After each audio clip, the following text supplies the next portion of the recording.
И почитувани гледачи, следбеници, ако ви имаме и вас такви, се надам дека ќе ви имаме што поголем број на подкастот или водкастот или видеокастот Вербалиум. И денеска бираме тема, некако добив забелешка дека малку сме зборувале за музиката, посебно кога стана збор за домашната музика, добивам често критики, не само од мои, добро, имаме еден друг сегмент кај што и покриваме домашна музика доста во овој подкаст и во оваа емисија, ама овој човек што седи карши мене многу често ми забележува, таму некаде во короната имав на листа на најслушани албуми кои што ги имам во тој период од годината и ме искара зошто немало ни еден македонски изведувач. Не дека не сум во право. Не дека немаше македонски изведувач, видиш, не ми ни текнало такво нешто, па потоа морав да се исправам. Во време на короната имавме доста оние, како се вика, предизвици од типот на што слушаме периодов, беше едно додевно време во кое што не знаеме што да правиме со себе, посебно ние па музичарите бевме најотепаните и се измислувавме некакви контести, не знам, омилени 10 албуми, што имаше другото, омилен винил. Себе знам дека направи во тој период реализирав една дамнешна идеја, а тоа е да поставам да направам еден избор на најдобри македонски 100 албуми и најдобри македонски 100 песни.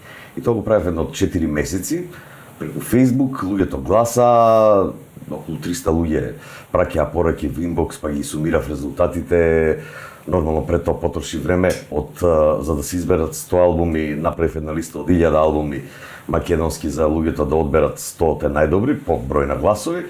И така да една неформална листа направив, така да секој си наоѓаше своја занимација во короната и нормално со она што најмногу го интересира, музиката. Секој со своето нормално, мене што најмногу ме интересираше музиката и тебе веројатно музиката, па си правеле листички. Убав период за да се реализира еден таков благороден проект, како што се вика 100 најдобри албуми на македонската рок. И после тоа имаше забелешки дека веројатно и до ние што баш и не се најдоа можеби некој од изведувачи на листи, ама имаше забелешки дека претежно се тоа луѓе во кругот на Тошо Филиповски и негови пријатели. Ој затоа малку листата делувала старомодно. Што мислиш ти за ова? Види. Затоа што во првите 20, да бидеме искрени, во првите 30 и оние по неколку албуми кои што се набројува беа претежно Мизар, Падот на Византија, Анастасија, Архангел, не знам, посветиме. Во првите 20, да речем, јас сум сигурен дека било кој од нас овде или било кој што сака музика да седне да прави интерна таква листа, 80% ќе се поклопиме. Редоследот може да биде различен. Значи, сакале некеле, тоа се тие клучни албуми на македонската музика. Во првите 50, веројатно во 99% ќе се поклопиме и останува оној мал процент. Во однос на луѓето, дека се тоа мои пријатели, ја на Facebook имам околу 5000 луѓе пријатели кои се 99% музичари и тоа е тој круг на луѓе што ги знам. 95% од музичарите во Македонија ги знам, така да сите ги сметам за пријатели, со никој неам на лошо.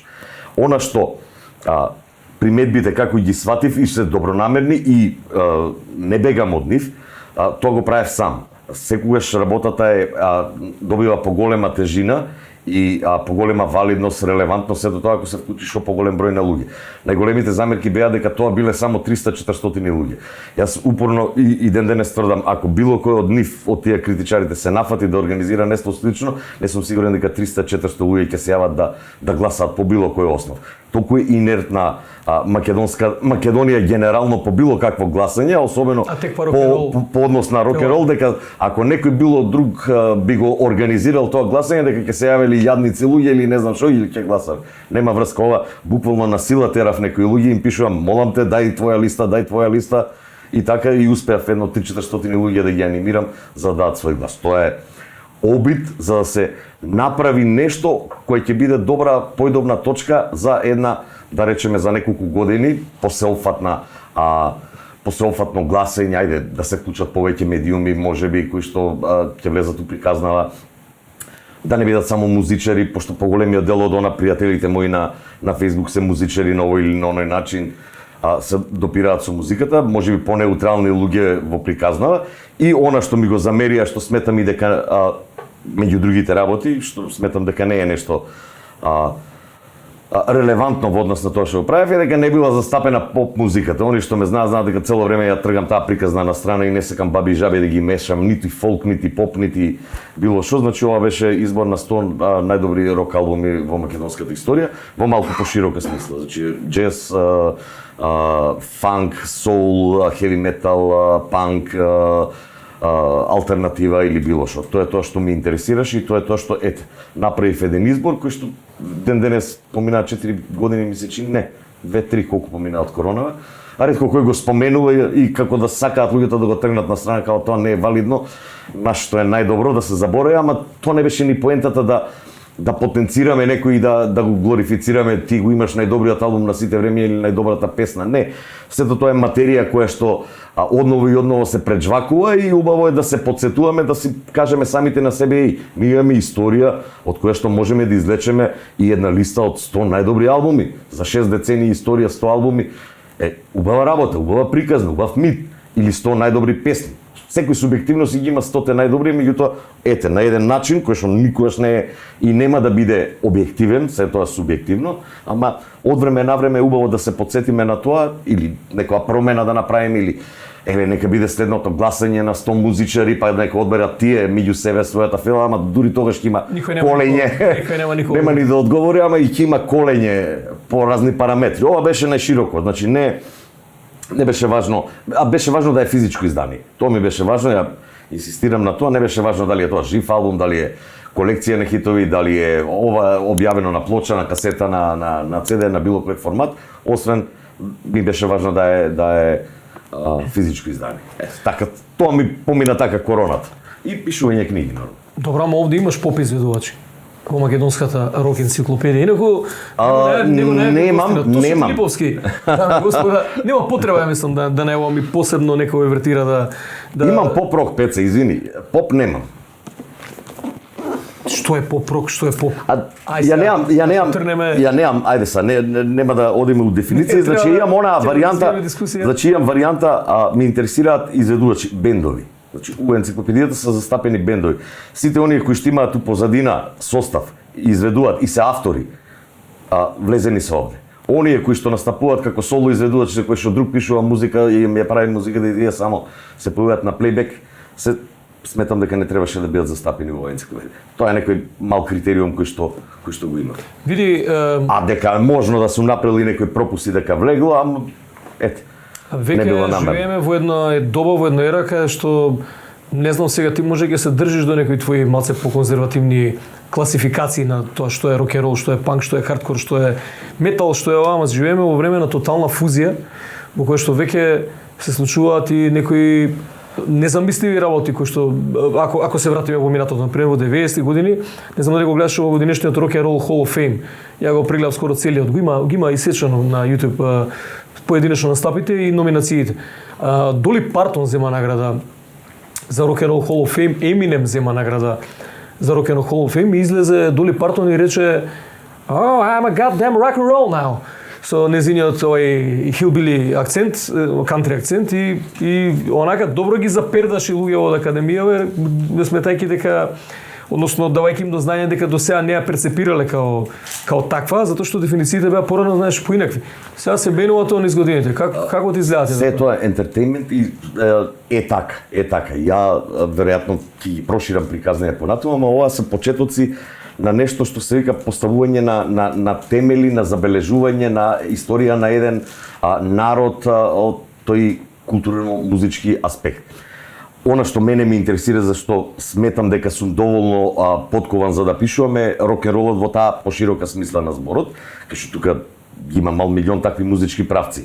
И не се дрзнувам да навлегувам во она што пред малку го спомнав, дефиниција поп музика, чиста поп музика, значи тие поп пејачи, ја со денешен термин турбопоп ги нарекувам. Фолкот не ме интересира и класична музика не ме интересира и шлагерија. Не заради тоа дека ги подценувам, заради тоа што сметам дека не сум доволно ин во целата таа приказна и не можам со некоја емпатија да навлезам во неа. Тоа го оставам на некој друг, а дека заслужуваат и тие да бидат дел од некоја своја приказна, заслужуваат. Сакаш да кажеш дека има проекти во кои што малку и пристрасно влегуваш, има проекти во кои што си малку јас сакам 100% типот на македонска, кој не си ги набавил да си ги набави, дека му се обрати на Тошев во апотека или во секако дека ќе покажеме. Во недостаток на спонзори рекламираме други дела. Овде има се и се што. Се што е извадено на филм. Не баш. Еве, како сакаш да кажеш дека не е документирано се што е на филм? Не. Значи, ретко кој чита уводници, воведни делови у книгите, предговори и тука се обидов да објаснам. Значи, да, тука имаш и Драган Мијалковски, тука имаш и како се викаше, Љупка Димитровска, меѓутоа не целиот опус. Се обидов да ги ставам. Сакаш да кажеш немаш, да речеме, фестивалски, не, народњаци не. Теми винили кои што музичката порака е со грув. Значи не е класично фестивалско оркестарска позадина, фестивалски изведби, туку е музика отсвирена од бенд кој што има грув. Сакаш да кажеш како оние Сплит што биле, не знам, опатија. Да, тие ги нема. Значи да, има Љупка една песна синглица кај што има доста грув у неа, или Зафир Хаџиманов плоча кај што преработки на Битлси. Теми, значи се обидував да ги Цветанка Ласкова има заборав се името на песната кај што диско ствар. Се сеќавам. Да, една мисица имаше која што со корни група пее една песна, теки ги заборавив, се рок н рол ствар преработка. Значи се обидов да ги извадам токму тие синглови, односно плочи кои што имаат груп во себе, значи не шлагерските и фестивалските теми. Мајо Джаклиевски има 2-3 синглици кои што стварно се онака за дискотеки што би се рекло, фанки, призвуки, сето тоа, тие ги ставив, не и она Мајо Джаклиевска кај што пее со придружба на хорови, оркестри и такви работи, што не велам дека се помалку вредни, ама мене приказната им беше она, плочите со грув, 333 винилни изданија кои што така се набиени. Може и сум пропуштил некој, не велам не, ама ете. Пак добра основа за некое идно истражување и дополнување на приказната. Затоа на секој од книгите ставам прв том за да остави простор за Тоа сакав да те прашам, значи вака идеме сега хронолошки, одиме. Ова е македонска рок енциклопедија. Ова промоцијата помина фантастично, мислам дека ти беше најуспешна. Беше најуспешна ја. Знаеш зашто? Првенствено затоа што си ги спомнал сите овие луѓе, сакаат да си дојдат да се прочитаат сите, па се бараа во книгава. Не мислам дека е така, не мислам дека е така. Ако беше така, веројатно ќе се продадеш у енормен тираж затоа што 2500 луѓе се спомнати, ама не иде баш така. Добро, сакаат да се видат. Нив сега не се не занимаваа со музика. Да, сакаат да се видат, ама и не да се имаат дома. Така да ама доста луѓе дојдоа затоа што тоа беше на некој начин собирање генерациско на Не, тоа беше одличен настан, тоа беше мини фестивал. Преку 1000 луѓе дојдоа да испочитуваат ова приказна, иако во процесот на работа многу малку веруваа дека вакво нешто ќе биде објавено и немав некоја, не можам да обвинам, меѓутоа немав некоја соработка како што мислев дека ќе имам од сите нив. Не беа некако расположени на тие мои малтретирања и милион мејлови и средби да се отворат во потполност или да се обитат до крај да се присетат нешто или да извадат некој интересна фотографија која што ќе употреба. Углавном приказните завршува окей, добро е, ма добро е, тоа, нема што да додадам. За да после реакциите се од кои ќе видам, ама требало тука, требало и ова да се стави, гледаш, како, зашто не ме праша? А у 90% случаеви текстовите пред да отидат на печатење, одеа на ревизија за да последен чекинг се направи. И сите ме враќаа, ма добре, кога си го напишал, тоа е тоа, са нема што да додадам. И после излегува книгава и покој. Да, ама не, тоа е со сите енциклопедии, значи морав психички да се припремам за вакво нешто кој ќе го создадав и се консултирав со луѓе, Перо Јањатовиќ, луѓе кои што работеле на вакви. Значи, психички можеш сериозно да оболиш после работа на едно вакво нешто, значи да се уништиш и живот и све. Сериозна е работа во процесот на истражување и комуникација со, повторно ќе кажам, од тие 2500 луѓе, јас со 1000 луѓе комуницирав. Значи, секој ти кажува различна приказна, секој си своите различни проблеми, да не спомнувам навредливи зборови према колеги со кои што не комуницира. Не е точно неговото и моето е точно и треба сите тие да биеш психијатар да ги издржиш сите тие приказни. да ги сочвакаш у себе, преработиш, па да ги ставиш на хартија и на крај горе-долу да бидат сите задоволни. И буквално можеш да доживееш нервен слом. Таков случај имав, сум ти го кажувал, не ќе да именувам, да 2-3 дена пред да ја пуштам книгата добивам мејл од адвокат да се забрани печатењето затоа што авторот клиентот на тој адвокат не бил соодветно застапен во сооднос на неговата големина и неговото дело во однос на сите останати застапени во книгата, така да не треба се печати. Морав да кажам покажам среден прст на мејл, така дека ја одам понатаму со приказната, па нека тужат кој како сака. Значи, отидовме до таму приказни. Тоа его во тие суети во рок-н-рол сцената, присутни на рок-н-рол сцената во Македонија е страшно нешто и многу знаеш, често те читав, нели имавме иницијативи во време на короната за здружување, да речеме, на рок-н-рол, па поп музичари, па не знам, се вклучи и други, се направи една попара таму. И ти ги читав своите забелешки, ама тоа мислам дека да не постоја толку его приказни, суетни приказни меѓу членови на бендови, меѓу бендови, меѓу бендовите на самата сцена и така натаму. Мислам дека оваа рок-н-рол сцена ќе живееше многу подобро, низ години ќе беше многу поголема, знаеш, некако сами на Делимично си управо. Делимично, значи сум го размислувал многу тоа. Не дека ситуацијата барем на нашите комшиски простори, Србија, Хрватска, Словенија е поинаква.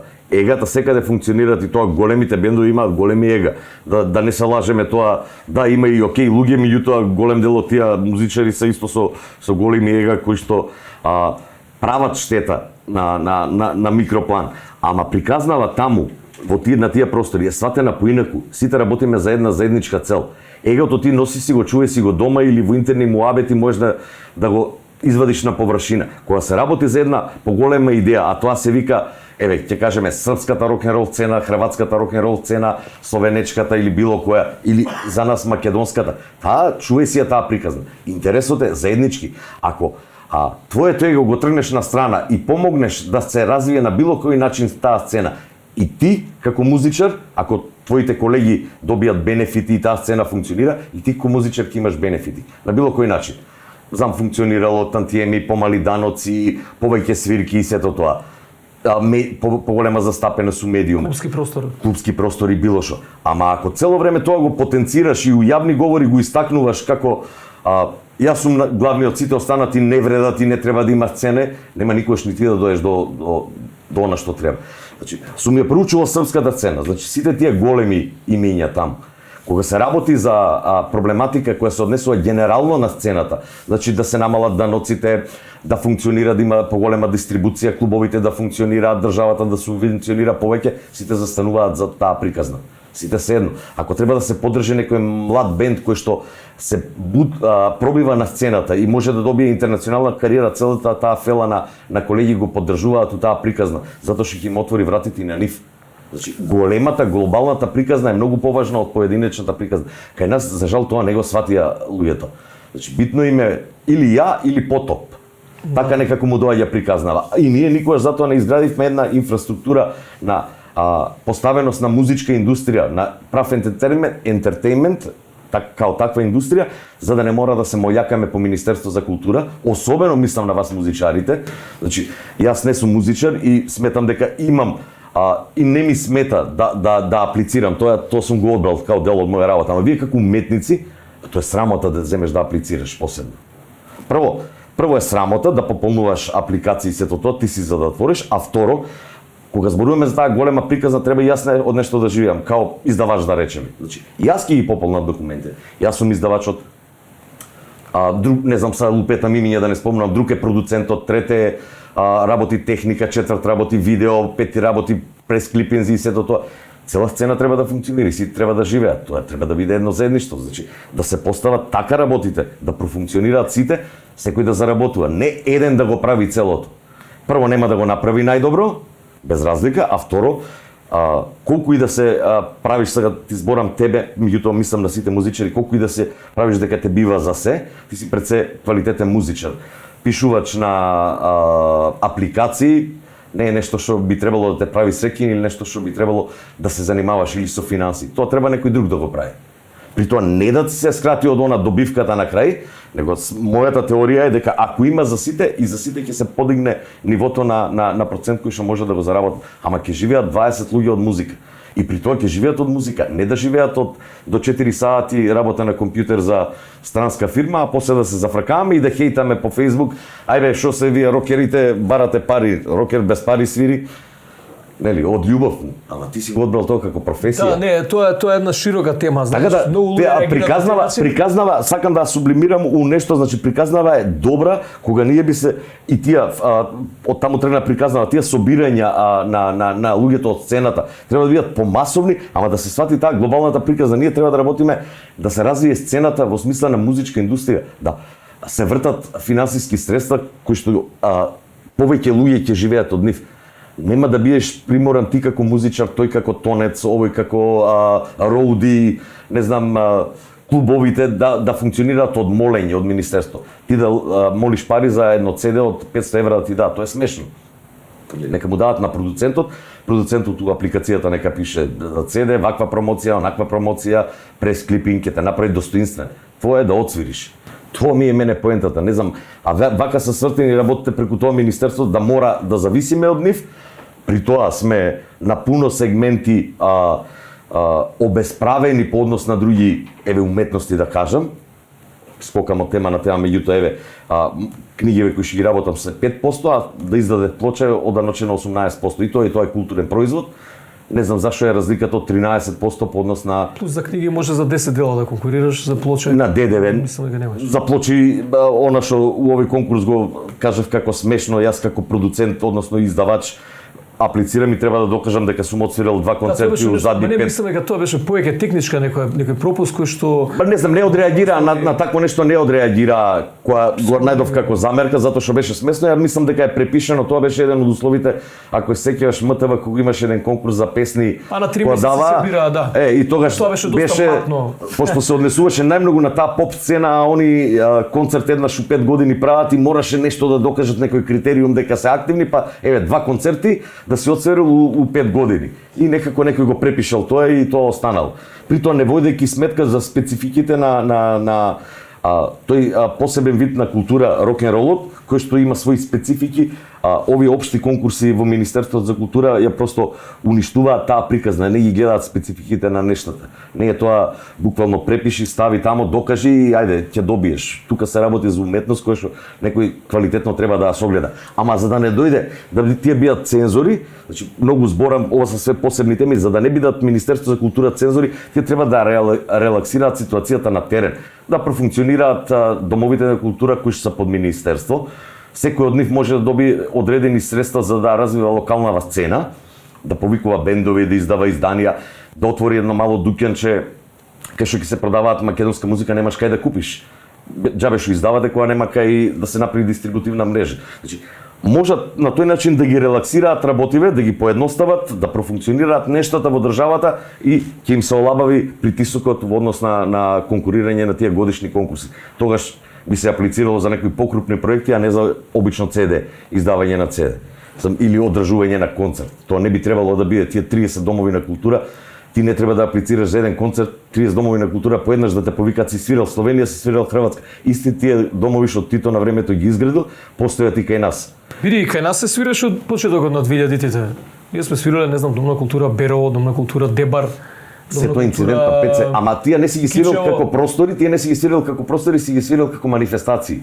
Да, во склоп на патувачки карвани, ама тоа се простори кои што имаат соодветни внатре во сите тие зградурини, имаат соодветни простори за клуб, функционирање на клуб. Така се во Словенија. За жал, да, јас организирам некои пар настапи на помлади бендови низ Македонија и за жал се уште тоа така функционира. Ако ти се јавиш и решиш, не знам колку имаат од богодишната програма. Немаат. Маливе домови, мислам дека ретко имаат по некоја свирка, по некој концерт. Немаат, не ни аплицираат за тоа. Значи тоа им е малку комплицирана работа, ама и на некој начин е разбирливо за мене. Ако министерството како нивен налогодавач или работодавач не ги притисне да им наложи да во програмата која што ја понудуваат на годишната програма на Министерството на култура вклучат и други културни настани освен поетски рецитали и ликовни изложби и понекој фолк и класична музика и понекој фолк друштво да заигра, ако ги натераат да ги вклучат и другите културни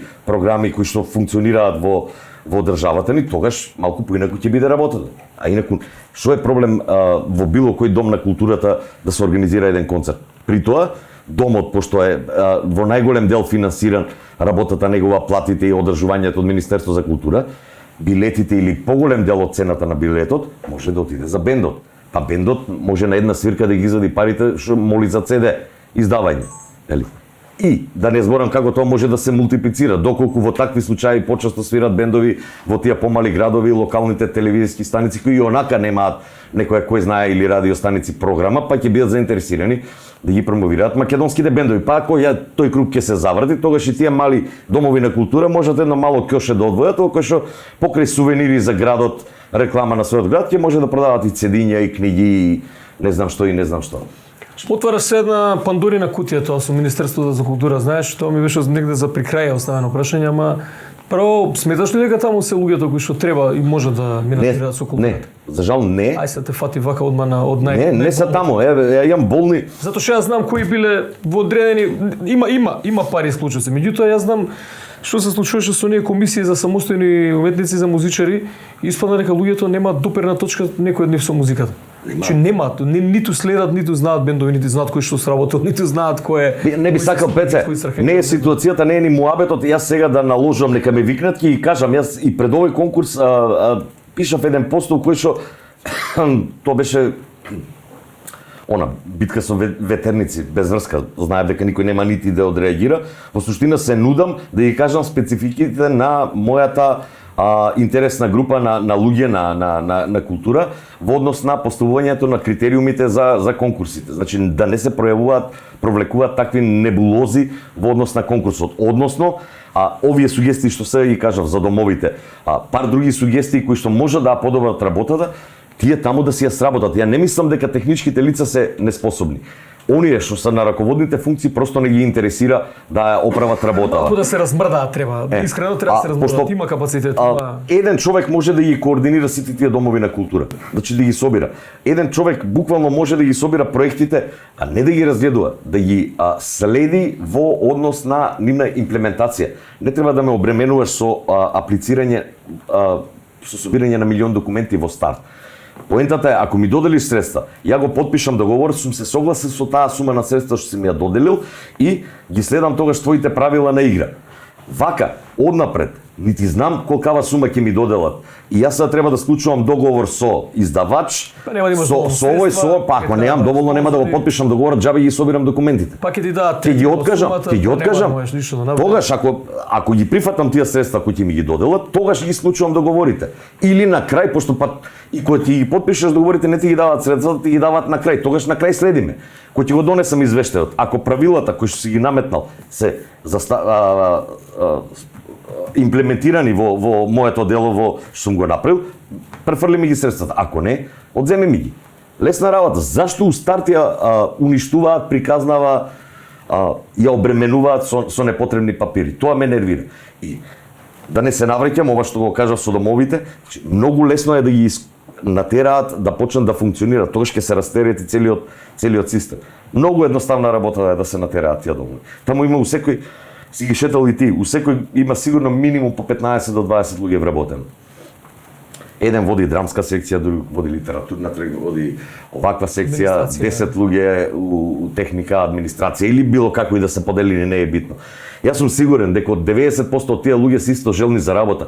Не може да ме убеди некој дека некој е среќен ако седи по цел ден онака. Седи и само седи и така година, 2, 3, 10, 15, 20 години ништо да не правиш. Ги има. Не викам да бидат сите МКЦ 360 настани у годината, ама можат да бидат со 60 настани у годината.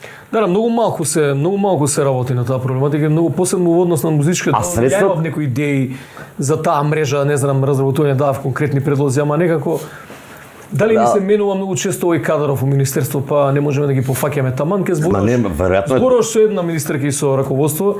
Додека дојде време за имплементација на било што се сменила, па доаѓа другата па исто и кажеш или даваш предлози или кој дава иницијатива, после тоа се менува ова, вика ова не важи, тоа беше од претходниот, ова не е со мене, па потоа доаѓа забар, па доаѓа ама и сите гледат со онака, а од кој си ти? Зашо мора да сум од некој? Така да, тоа. Зашо мора да сум од некој? Ако те знам тебе и ако те знам тебе и тебе, не значи дека сум со некој, едноставно имам широк круг на пријатели и луѓе кои што ја сакаат рок музиката, не мора да се и нормално е, секој припаѓа на одредена политичка партија, ама толку сме. Да. И тие сме тие луѓе и интересите треба да ни бидат заеднички во однос на проблематиката на културата, а не во однос на која политичка провинцијенција ја преферира или не. Тоа е сосем пета работа. Значи, ова е интересот на Македонија да има развиена музичка култура и како индустрија. Значи, да после не доаѓаме во ситуација, Стоунси не барале никогаш пари. Па не барале, ама од 60 години укапирале у Англија дека ова е индустрија која што може да носи пари и создале така условите кои што се почитуваат авторски права, издавачки, изведувачки, било какви, не мора зашто да моли пари. Ама други држави како Словенија уште од 90-ти започнаа, на пример, да имаат посебни оддели или Хрватска во последно време. Мал джингл, не извиниш само, да. Посебни оддели кои што одредени делови на културата повеќе или помалку го финансираат. Словенците тоа идеа преку тие студентски организации кај што министерството имаат младински културни центри. Дотираа средства кои што да го иницираат издаваштвото. Значи, тие старствата дека бендовите не смее да се занимава музичарот со пополнување или издавање на издание. Тоа треба да го работи издавач, кој што тој издавач е регистриран правен субјект кој што ќе плаќа средства на државата. Приватник сега кај нас као физичко лице кој аплицираш, ти не плаќаш ништо после на државата. Палтене така му доаѓа. Добро, во Словенија сега ако преме паралели таму се сепак доста вклучени и државата и градовите. Се, ама на поинаков начин, на поинаков, ја не вика фестивали и концерти. Да, ама тоа да се навртам на приказната пред малку, во секое село за да секој живее од тоа. Значи таму не живеат двајца луѓе од тоа. Таму си имаш, ако знаеш, нели, секој бенд си има свој комбе. Си има средство, си има комбе. Ние свиравме 2000 која беше 7, 8, 10 со Фейт No More во Букурешт. Елвис Джексон дојдол со автобус, со надлайнер, ние бевме си имаат опрема, си имаат ваше, наше. Викам браво, секој од нив си има. Не, кралот им го дал. Кралот им дал најдлайнер, и со најдлайнер патуваат на турне, ние бевме мали. Ама словенците одамна го прават, значи уште почетокот на 90-тите, не само за музиката. Се што е култура и што е можност за извоз настапува надвор од Словенија, тие го спонзорираат. Го сваќаат како извозен продукт, што значи, на времето пар панк бендови кои што беа у Америка свирија, беа поддржани за патни трошоци од Словенечкото министерство за култура. Лајбак да не зборам. 90-те работев во мултимедија, значи неколку театарски групи кои што ги носевме на еден фестивал кој го работевме, Словенечкото министерство за култура ги финансираше патните трошоци за тоа. Значи се што е извозен продукт тие го финансираат. Тоа им е реклама на нивната држава. Во одреден степен. Тоа исто до сега, не знам дали беше присутен на ПИН конференцијата сега, која што беше. Не бев. Имаше во последниот ден една трибина, односно представување. Словенците ги спомнав, Европа веќе скоро секоја држава има, кај нас се мачиме, дури не можеме никако тема да го наметнеме тоа, Хрватите исто веќе го направија, значи имаат свој експорт офис. Сдружение на граѓани или не знам како е формално правно, помогнато од државата кој што финансиски ги помага хрватските бендови за настап надвор од Хрватска. И сега кај нив се појави дилема и ги следам тие дискусиите, јавните дискусии, се појави дилема дали пошто гласи во тоа дека ќе ги спонзорираат бендовите надвор од просторите на некогашна Југославија. Ако дојдат да настапуваат у Македонија, нема да им покријат средства и така или во Србија и тука се крена една дебата, што е убава работа, нели, Хрвативе исто за многу теми дебатираат јавно и наоѓаат решение. Како ќе биде на крај не ми е јасно, меѓутоа еве и тие отворија тако експорт офис, овде на ПИН конференција освен нив, значи секоја година доаѓаат барем од 10 од Европа. Сега имаше од Португалија, од Словенија такви експорт офиси кои што нудат своји бендови да излезат. Дел од трошоците и тие ги покриваат, ама за нив е државата наоѓа интерес во тоа бендови од Исланд, од Норвешка, од Финска, од Португалија да настапат во Македонија. За нив е се тоа реклама на државата. Сега, таа приказна не е измислена од вчера. Јас знам дека Шурбе ја потегна пред 2017-18 Роберт кога беше министер, ја потегна, никој не беше заинтересиран кај нас да се реализира. И таа веројатно ќе остане така.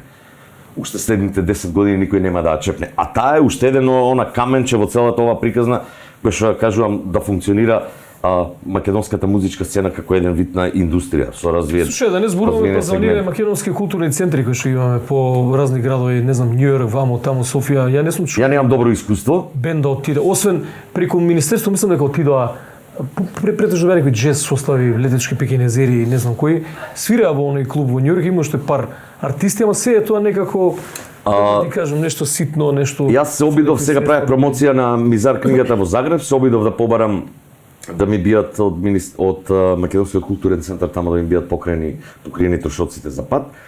Немаа средства, побара од министерство дополнителни средства да ми ги покријат, која веројатно министерство дознаа дека за мене се работи и кажа не може. А ти си доста остар со нив. И си отидов на свој трошок тоа и така, веројатно така ќе биде и со Сараево, затоа што имам покана од Музеј на современа уметност во Сараево и од тој екс-Јурок музеј кој што го отворија неодамна во Скендерија, да направам промоција на моите книги таму и Музеј на современа официјално се обрати до Македонската амбасада во Сараево и помина веќе месец и пол, нема никаков одговор од Македонската амбасада. Дали би ме помогнале? А во однос на Њујорк аплицирав оваа година во Министерството за култура, ќе ги видам резултатите во февруари, сакам да направам една турнеја.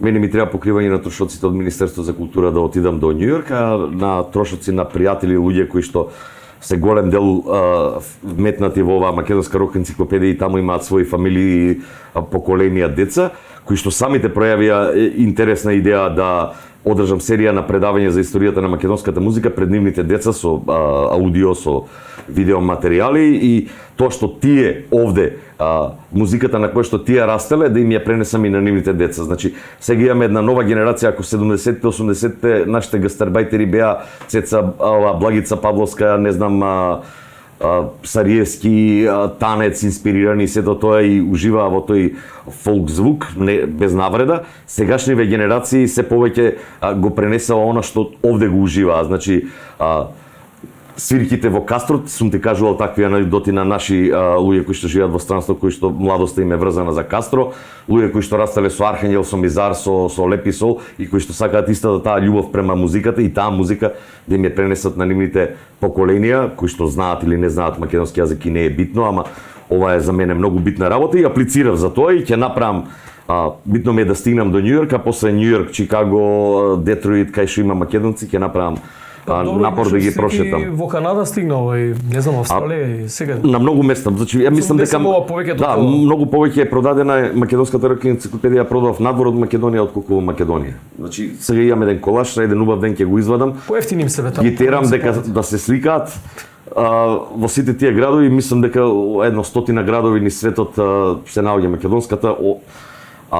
На моја огромна задоволство се наоѓа и во Конгресната библиотека во Вашингтон. Испратив еден примерок, ми дадоа потврда дека таму стои од сега македонската рок енциклопедија. Може добро во министерството да ми објасниш дека нели заради негување на добрите односи помеѓу САД и нели. Јас сето тоа го ставив на хартија, НАТО, САД, пријатели. Ама ништо. Сето тоа не знам.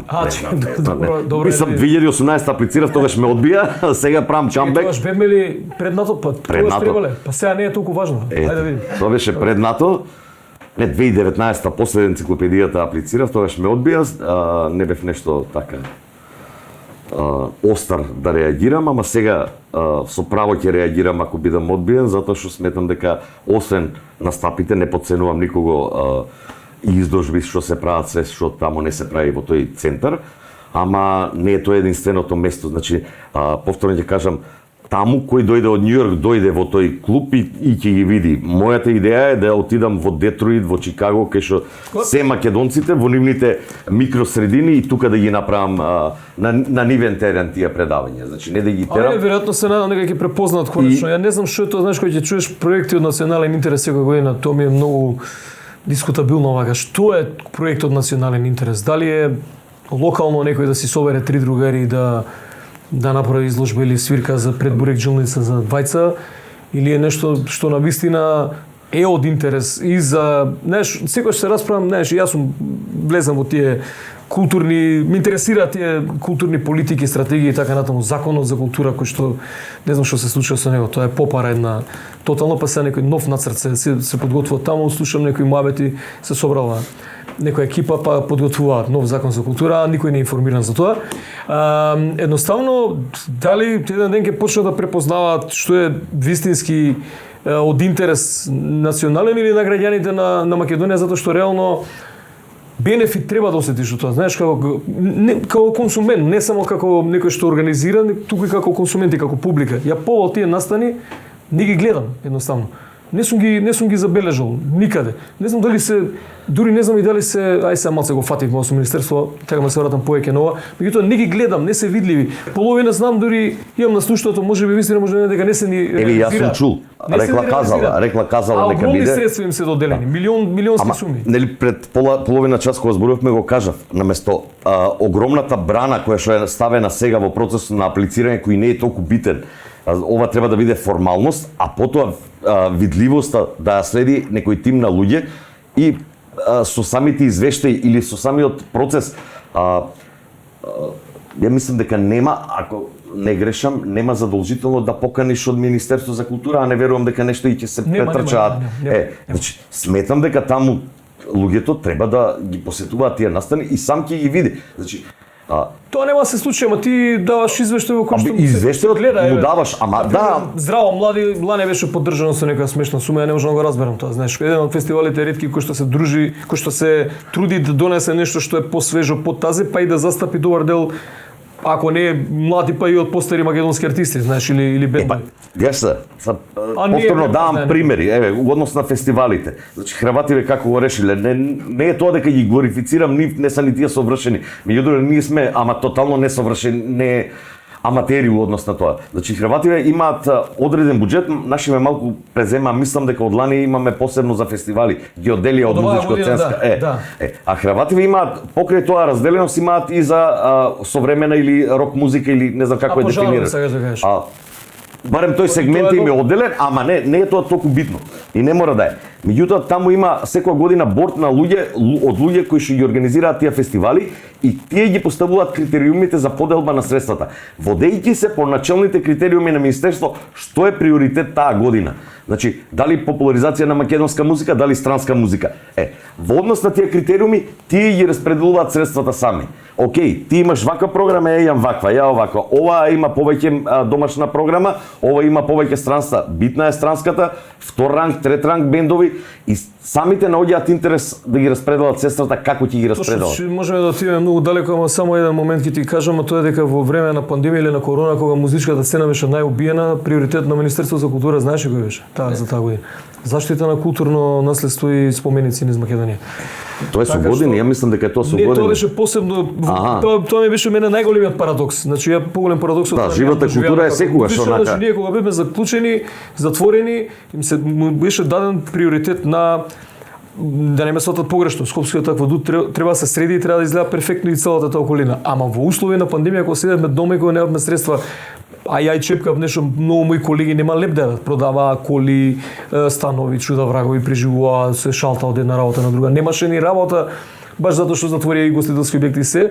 Приоритет беше даден на заштита на културно-историски споменици. Малку не сам во текст со време. Не. А баш како она што ја и ти сме на таа иста линија дека она што се создава сега и оваа млада сцена на пример што се случува периодов, има страшна млада сцена, не знам, овие постари неќе да признат повеќе музичари не им одговара тоа некако, дека се здружија дури во колектив кој што се вика Гола планина и се поддржуваат сите едни со други, дека тоа е практично она што е тазе свежо културно наследство, знаеш, некако не се третира како такво. Не, ја многу често како ни шега го кажувам, ама не е ни далеко од вистина.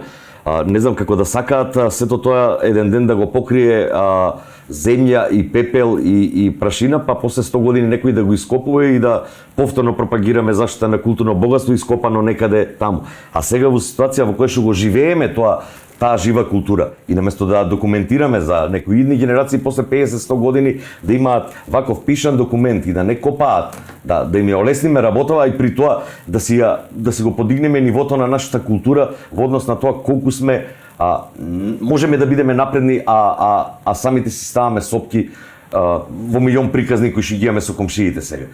Ние немаме со што. Мене посебно ми се допаѓа ова периодов. На крај скоро секој статус го завршува тоа што со и после криви не се бугарите. И тоа е се што треба да знаеме за нели, за рок н рол можеме секогаш да ги тепаме. Ако земеме да разговараме. Ке нив сцената е доста развиена сега. Да за клубови па за историја збориме. Добро, историски. За историја. Сме били пред сите, да не така да можеме, ама ете. Можеме, нема врска, може за 100 години ова приказна уште ќе трае, приказнава со односите меѓу Македонија и Бугарија ќе се остане неразрешен уште за 100 години, ама тогаш барем нашите ќе имаат да кажат вака, бугарите немаат енциклопедија. Ами ние пред вас имаме кај што пишува македонска рок енциклопедија, нели? Така да не знам, она што е жива култура, јас секогаш сум пред се за тоа да се. Мада ја не ги делам работиве, значи таму си има стручни луѓе во однос на тоа, конзерваторски центри, тоа како институции си функционира. Не, тоа е све супер, знаеш, се е супер, се си функционира, го цениме и тоа наследство и било кој сектор уметнички, ама зошто овој сегмент не се третира како сега тоа живо културно наследство? Живо културно, не се снаоѓаат, просто ми се чини дека не се снаоѓаат, тоа сакам да го кажам. Таму има веќе стручни, оспособени луѓе, и си ја тера таа приказна веројатно 50 години во заштита на тоа културно, во мапирање, датирање, обележување, како се тоа стручни се. Ова е нешто што рок н ролот е млада култура, 60 години, и нешто што е во повој во однос на забележување, документирање, архивирање. Значи, ние тоа го живееме, минатото со кој што се занимаваат археолозите не сме можеле да го живееме, тоа пред неколку векови. Тие се затекнати, кога се развива, ние сме сведоци на ова и наместо сега да го документираме, направиме, да го чуваме, сочуваме за идни генерации, ние го оставаме за да сето тоа фати прав некаде и после ќе се присеќаваме после 100 години. Не се снаоѓаме во таа приказна, односно Министерство за култура, веќе не зборам за поединечни изливи на патриотизам или на љубов кон оваа култура. Ова е сериозно во светски рамки признаена, нели? Имаме Нобеловец кој припаѓа на рок н ролот, имаме милион докторати низ светот кои што се тангираат на таа култура и веќе тоа не се занемарува. Кај нас се смета за детска играчка.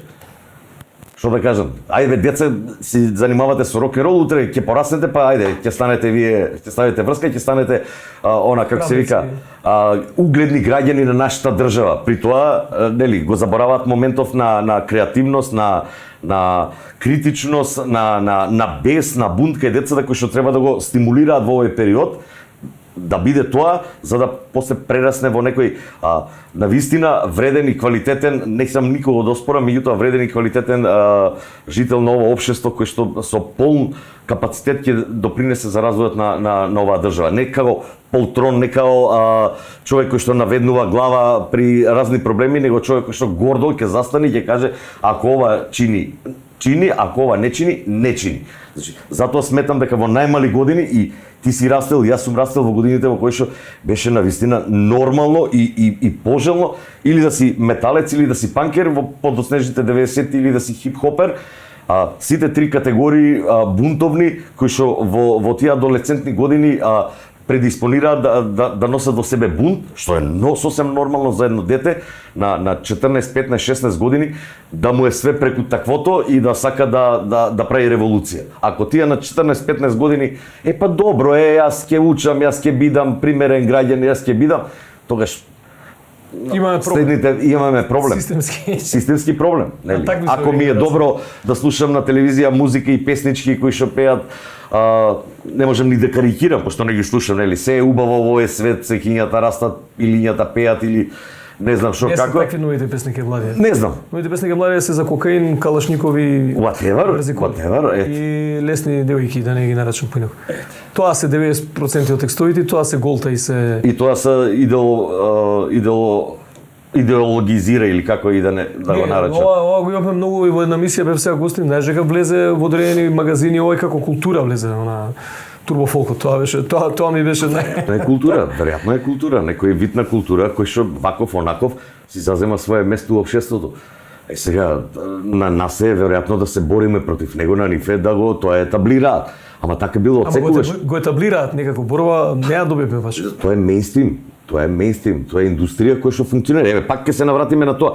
Кај нив сите постулати функционираат како индустрија. Значи имаш медиуми, имаш издаваштво, имаш луѓе кои што работат позадински за таа приказна, менеджмент, сето тоа функционира како индустрија и носи пари. И истото може да функционира и за рок н ролот. Истото. Значи Така и беше. повторно Хрватска ќе кажам, знаеш дека таму продуценти има многу издавачки куќи и продуценти кои што се борат да откријат некој нов млад бенд кои што веднаш го седнуваат, му прават пресклипинг, го сликаат, фотографираат, студио снимање, демо снимки, ово она, за да направат извозен производ од него. Вложуваат средства затоа што функционира таа индустрија. Од тантиеми, од ова, од она, може да се живее таму. Може, Хрватска е за разлика од Кај нас себе се наоѓам у ситуација, веројатно и ти, кој од млади бендови збориме за ова, стварно са супер генерација. Ама јас скоро и да немам видено некој од нив да има направено прес материјал. Еве, на банална нешто. Она што забележав кај повеќе од млади артисти, ова е сериозна забелешка за сите нив, е дека немаат воопшто био во своите профили.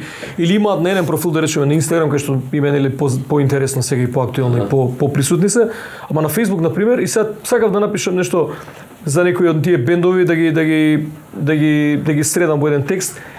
И едноставно не можам да најдам биографија од никој. Не можам да најдам кои се членови на бендот. Не знам, имаат Мамут, мислам дека си као Охрињани, не можев да најдам кои се членови на бендот, знаеш, кои се што издале, кај да, и ќе дојдат у ситуации, и такви сум имал ситуации у кои што полемизирам многу често со луѓе и со помлади и со постари. Ама тоа е случај со не е сега новитет, тоа е случај што се провлекува и со твојата генерација и со дури со мојата. Не мареа уопште на такви работи. Тоа не е битно, кој сака ќе ме најде, кој сака ќе ме чуе. Ама таа не е приказна индивидуална. Кога влегуваш во една ваква музичка приказна, ти ја споделуваш со огромен број на луѓе, без разлика дали на концерт 5 или 50, по 25-6 години, да рече, панкери познавам мои пријатели панк-рок бенд кои што не знам ли дали имаат Facebook печ. Имаат Facebook печ? Тие едни од времето, граду мој што има една песна.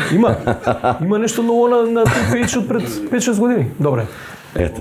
А има и концерт сега скоро. Добро. И тоа кога ќе го погледнеш така, навидум и можеби си управо, ама кога ќе го погледнеш како една општествена одговорност, иако ти си музичар, создаваш, ја доставаш твојата музика достапна, ти си одговорен да им даеш и на тој твој фан и дополнителен број на податоци, информации. Не ти. Да не биде дека се порекнувам со она што го кажа пред малку, значи мораш да имаш продуцентска куќа што ќе се грижи таа приказна, не ти да се замараш, ти си уметник. Ама мора да има некој што ќе се грижи. И се додека ние гледаме дека или нема да го ставам или ја ќе си го ставам како што сакам, а не професионално како што треба сработено, до тогаш ќе зборуваме само вака, а нема да функционираме како индустрија.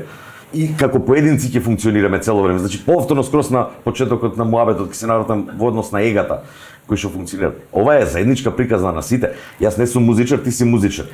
Ама не само на мене како публицист, да наименувам, на новинаров, било кој да е што пишува за музика, на оној што работи како тонец на Зиле, ајде ќе го кажам, кој што работи како драйвер, на Васко кој што работи како музичар и како се. Значи, сите тие можат да бидат посебни професии и повеќе луѓе да по некој динар вадат од тоа и да функционира сето тоа.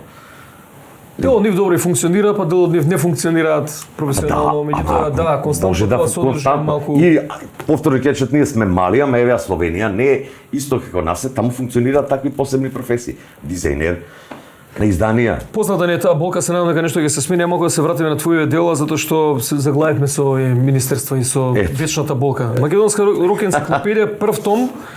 Па потоа одиме вака беше хронолошки, така? Добри сме. Да. Македонска дискографија винили 1958-2019 исто така прв том. Па после ќе затоа го кажам дека има многу. А тоа е четвртата. Ова е третата. А така ли беше? Да, се извинувам. Македонски рок времеплов со колку фотографии 1000. Еве вака са. Кој ден сме денес? Денес сме 3. Како се конзумира ова? Декември. 3 декември. Ќе видов на Facebook си го ставил дека треба да го имаш, автор имаш. 3 декември го наоѓаш денот и овде има 1 2 3 4 настани кои се случиле на 3 декември 80, 3 декември 81, 3 декември 2007, 3 декември 2011. Повторно субјективно од морето на информации кои што ги имам собрано, значи овде са 4 пута 366, 1300-400 настани опишани. Од некаде 5-6 кои што ги имав како датуми, па се обидував да правам некоја селекција. И на секој месец уште 50 само со име и презиме, што би се рекло, настани што дополнително во тој месец се случиле, а заради простор хартија не успеало да влезе со експлинација, со објаснување. Па добро, затоа и повеќето ги имаш најавено освен Мизар Откровение 1981. Ова твое последно дело и беше промовирано во Скопје во Глуво куче, така беше. Да. Бевме таму. Освен ова дело, другиве се повеќето, не, овој не е прв том, така, ова нема прв том, ова е тоа. Не, овде, види, на насловната го заборавив, ама овде стои. Прв том. Па гледам овде.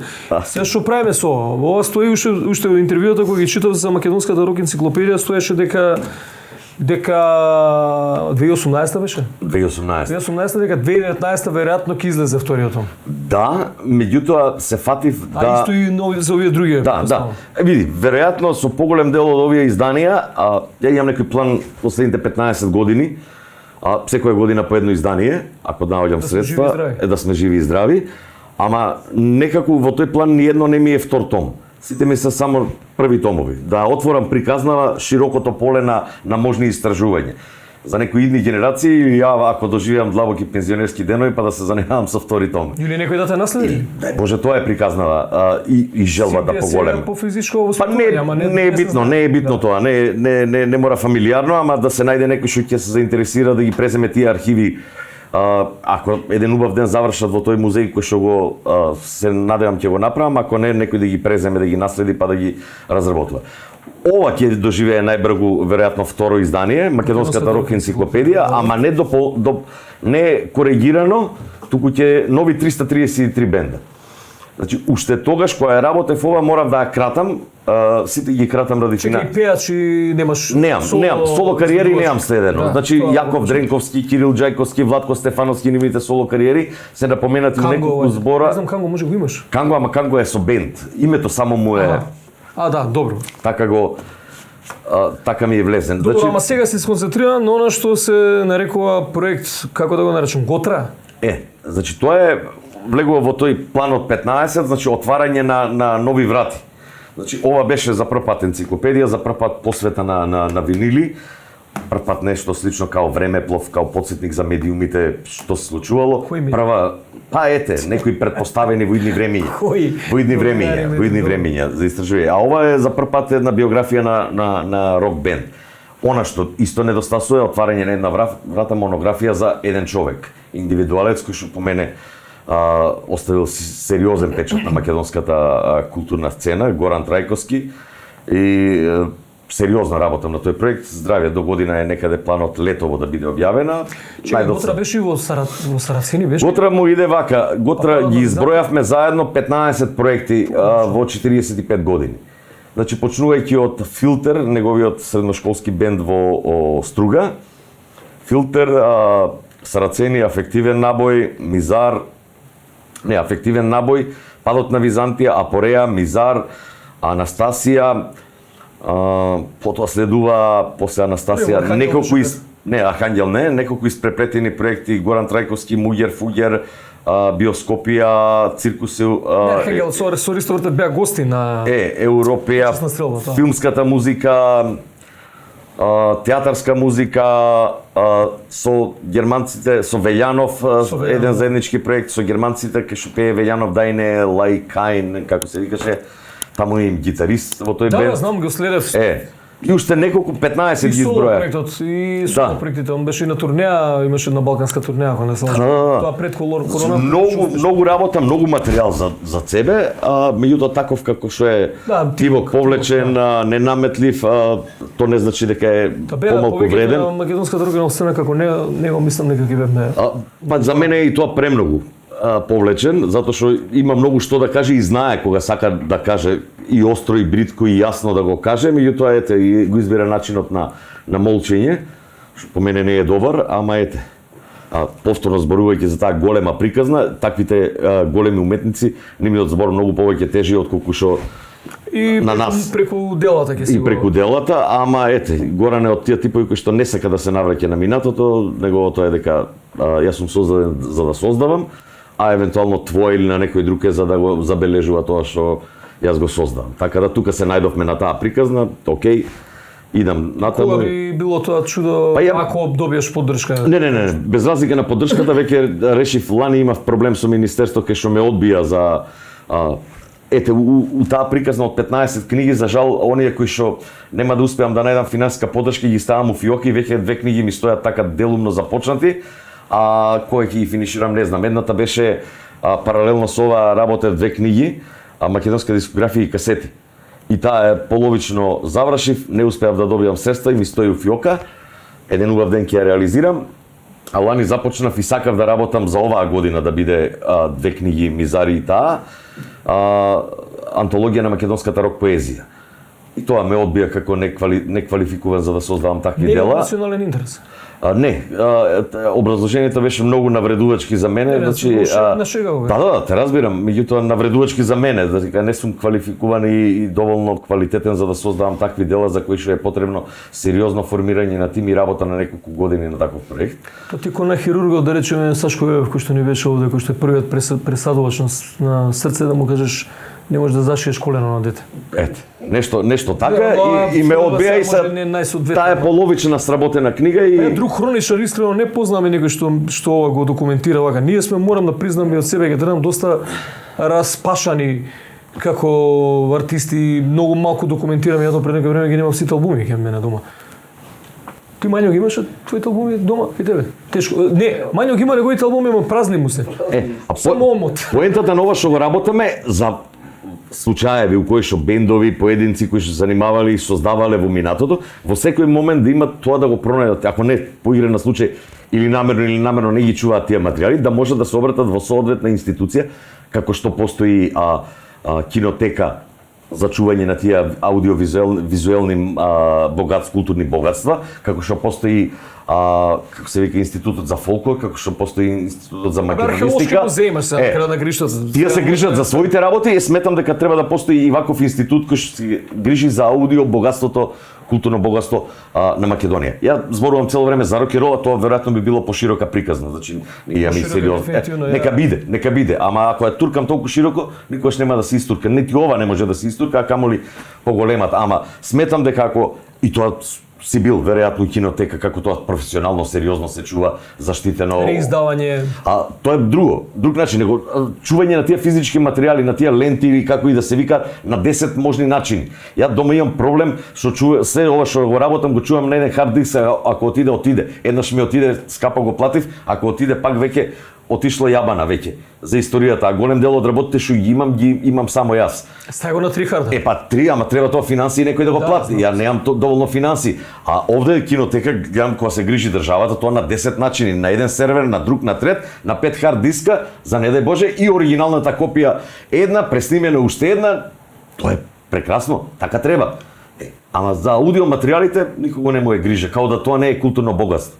Као да тоа не е дел од историјата.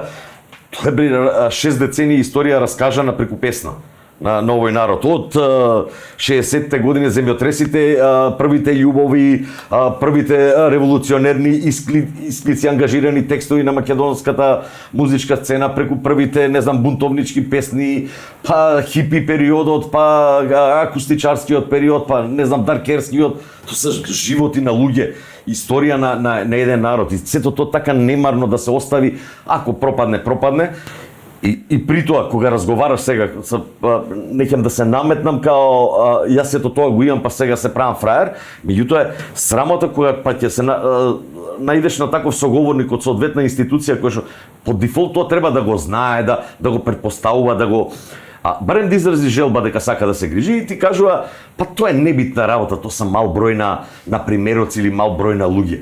И сад се фаќаш у ситуација дали да стегаш рака или што да правиш. Значи, зборуваме за сериозна продукција македонска, само рок музика, значи неколку илјади музички изданија физички објавени. Уште сигурно дупло од тоа постојат необјавени материјали кои што бендовите низ годините ги снимале, не можеле да ги објават и стојат така. Концерти, други физички материјали да не зборам. Тоа огромен корпус со оглед колкава ни е државата, сериозно голем корпус на музички дела создадени кои што стојат така, расфрлани насекаде.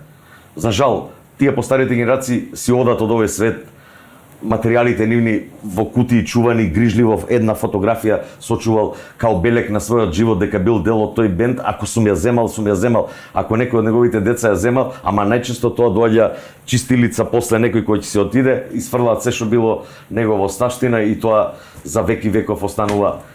Или можеби после 200 години ќе некој пронајде чистејќи некои ископини, па ќе пронајде и фотографија од Супер Хикс од првата свирка. Или од она чувена фотографија тројцата кај што сте на скалите. И после идентитетот вака се градел или и после бугарите ни били крие. Ето така. Па тоа е, значи ја не можам, знаеш, имам доста пријатели кои што се декларираат како патриоти, а не можам да ги натерам да дојдат на концерт на македонски бенд. Доста ти, не сум те видел, додеш идеш чатпат. Не можам да ги натерам да отидат на Македонија игра со Финска, односно со Азербејџан има 300 луѓе сега. Кога одевме на европско првенство имаше по 20.000 луѓе на стадион. Не можам да ги натерам да купат, нели, нешто од Тошо Филиповски. Не можам да ги натерам да отида погледам домашна представа или да купи CD од македонски изведувач или еден куп луѓе не знаат што се случува со македонска сцена и едноставно тврдат дека ништо нема ново.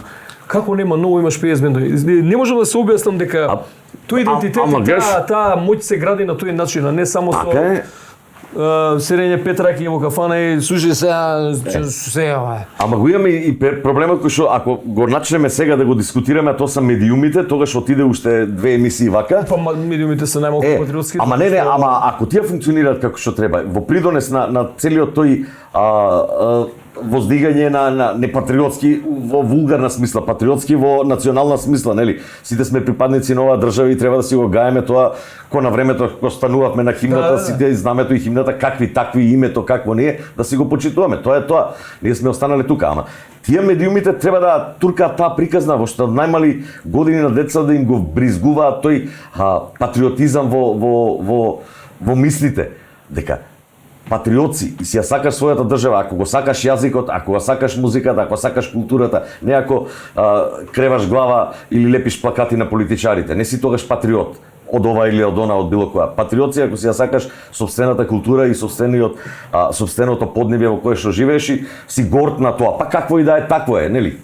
Секоја генерација ќе се труди да го подобри за некоја идна генерација да биде подобро место на живење, ама ако ние пјукаме по нашата татковина и нашето име, нашето како се вика, нашиот јазик, нашата песна и секогаш ни е подобро некое друго, тогаш џабе што коментираме било што. Далеку сме од тоа да зборуваме за квалитет. Далеку сме од тоа. Значи, прво стаји на равноправен однос на тие медиуми, зборам за медиумите, значи цело време, да им равноправен третман, па тогаш ќе зборуваме за квалитет, дека навистина ова што ја тврдам дека македонската рок музика е многу подобра од нашата така наречена турбо поп сцена, а при тоа секогаш добивам шамари од пријателите од медиумите дека како не, па види и овие како убави спотови прават, па види и колку ги слушаат, ги вртат, ги сакаат, а би излези на Мегдан, направи концерт, па ќе те видам колку те сакаат, што ќе ти купат карти. Едноставно се непосетени, не си популарни. Ама го имаме тој проблем кај што не ги стават еден до друг. Еве, пушти од не ги знам да именувам некој, ќе нема веројатно невена пејачка, па ќе ставам неутрално. Невена било која што ќе прави спотче и ќе направи стаи сериозно, еве Хајка стаи или Луфтханза сега, па нека ги слушат публиката, па нека кажат нека процент. А вака сме минусирани само едната страна, овие са голема звезда, па не може да не ја пуштам таа Невенка, Станка, Петка која е, па ја сакаат луѓето. Како бе ја сакаат? Како процени дека сакаат? Затоа што ти ја вртиш, затоа што некој наоѓа финансиски веројатно интерес од целата таа приказна. Апропо муабетот, нели, ти знаеш, веројатно малку луѓе знаат дека таа Невенка, Станка, Петка не зема никакви средства, туку таа е задоволена со тоа што ќе се појави на телевизија и ќе сртат, а тој доле со ситни букви што е запишан, тој ќе ги добие финансиските средства во смисла на тантиеми, на авторски права и на сето тоа. Изведувачките права кај нас ги нема и таа Невенка, Станка, Петка ќе биде позната пејачка, она ќе се гордее, спотовите ќе се вртат, а некој убаво ќе се трла така на кога и да стигаат тие ти знаеш, тантиеми и такви работи. Сега беше одржано собранието на ЗАМ со сите автори, текстописци и така натаму. Да, ова е асистенција затоа што настина ние малку да нешто гостим, па ова да му помогнеме. Имаше собрание на кој што беа присутни преку 250 музичари, артисти, изведувачи, автори на текстови, избрише се нешто кам малку сега од ова ти останало чудо. И не знам што се уште не, и морам да признам дека нивото на комуникација луѓе беше очеј. Имаше една блиска средба помеѓу два на времето ново компонирани се вика нели овој изведувачи на македонска народна песна, да не ги именувам, стари вака познати доста и пеени по нашите свадби. И дискусијата, нивото на комуникација беше страшно тука, мајки, шајки, измет, леташе, тоа све. Како тоа само по себе кажува дека се вртат сериозни средства. Да, и секој во својот табор и во својот клан, тоа е невозможно. Ја бев таму присутен и не ми се веруваше како тоа функционира. И како функционира распределбата на тие средства, и чувме таму некои песни што не сум ги слушнал никогаш, а кои што се водат за највртени во кај нас. Меѓутоа тоа е некоја друга. Тоа е тема за која што треба вие музичарите да се сериозно запрашате зашто не функционира кај нас у секоја нормална држава, тоа е електронски систем на евиденција на Имаш обид за софтвер, не профункционира, ама веројатно затоа што му одговара. Тоа веројатно намерно не функционира. Не може да функционира у Хрватска, у Србија. Не знам кај нас да не функционира. Мислам што толку сме заостанати. Тоа е една друга тема, можеме да отвориме друга. Сега знаеш што да те прашам, веќе сериозно мислам дека се движиме кон креатно што едно издание. Ти беше добитник на наградата Мито Хаџивасилев, јас минатата година беше? 2021, да. Така, минатата година заедно со, не знам, Кежаровски, Кардула, кој беше друг таму, не ми текнува? Кардула не беше, Маријан Николовски. Добро, не е. Ја и Кежаровски ја поделивме во однос на публицистика, да. Тогаш беше, после се случи твојата реакција, после 2 месеци се почувствува разочаран. Да, после 2 месеци државата ми даде наградата и после 2 месеци ми кажа дека не сум кадарен. А тоа си бил проценет како некадарен од Па еве ти кажав кој беше одговорот дека во исто време имаш награда за особен 2 месеци пред тоа за публицистика, државна награда за публицистика за таа година.